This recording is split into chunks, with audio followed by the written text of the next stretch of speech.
ओम शांति। बहुत लोगों का प्रश्न रहता है, आत्मा रूपी बैटरी में पावर कैसे भरें। लोग योग कर रहे हैं लेकिन पावर नहीं भर रही है।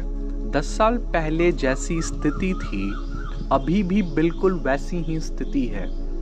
तो बाबा ने इसकी विधि बताई है, आत्मा की शक्ति को बढ़ाने की विधि।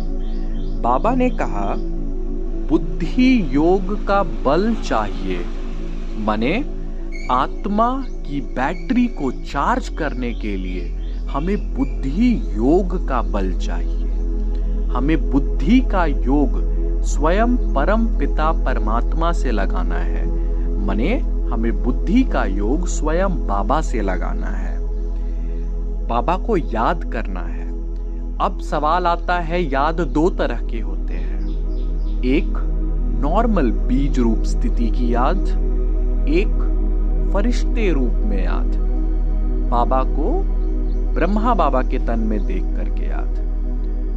अब इसको हम कुछ इस तरह से समझ सकते हैं, एक बीज रूप की याद, एक नॉर्मल फरिश्ते रूप की याद। पावर दोनों याद से भरेगी, लेकिन जो एक नॉर्मल चार्जर होता है और एक फास्ट चार्जर होता है, दोनों चार्जर बैटरी को 100% चार्ज करते हैं। लेकिन जो फास्ट चार्जर है वो बैटरी को आधे घंटे में 100% चार्ज कर देता है, और जो नॉर्मल चार्जर है वो भी बैटरी को 100% चार्ज करता है, लेकिन वो 2 घंटे या 3 घंटे में बैटरी को 100% चार्ज करता है। उसी तरह से बाबा के अनुसार जो फास्ट चार्जर है वो बीज रूप स्थिति है। अगर हम बीज रूप स्थिति में स्थित होकर के बाबा को याद करते हैं तो हमारी बैटरी, आत्मा रूपी बैटरी में पावर बहुत जल्द ही भर जाएगा। और बाबा आगे बताते हैं, आपके जिंदगी में जो धारणाएं नहीं हो रही हैं, ये धारणाएं नहीं होने का भी एक कारण है कि आत्मा रूपी बैटरी अभी भी डिस्चार्ज है, ये अभी भी चार्ज नहीं हुआ है। तो चार्ज करने के लिए बुद्धि योग का बल चाहिए। बाबा को बीज रूप स्थिति में याद करना है। और बाबा दूसरी चीज बताते हैं, धारणाएं नहीं हो रही हैं। अब धारणाएं किस चीज की? धारणाएं ज्ञान की।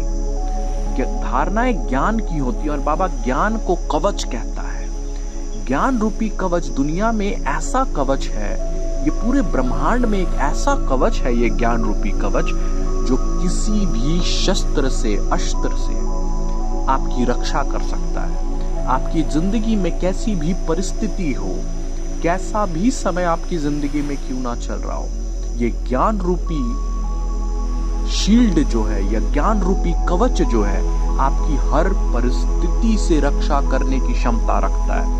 ये दुनिया में सबसे पावरफुल, सबसे शक्तिशाली कवच है। लेकिन अब समझने की बात है, कोई भी कवच अगर हम जब उसे पहने ही ना, तो हमारी रक्षा कैसे होगी?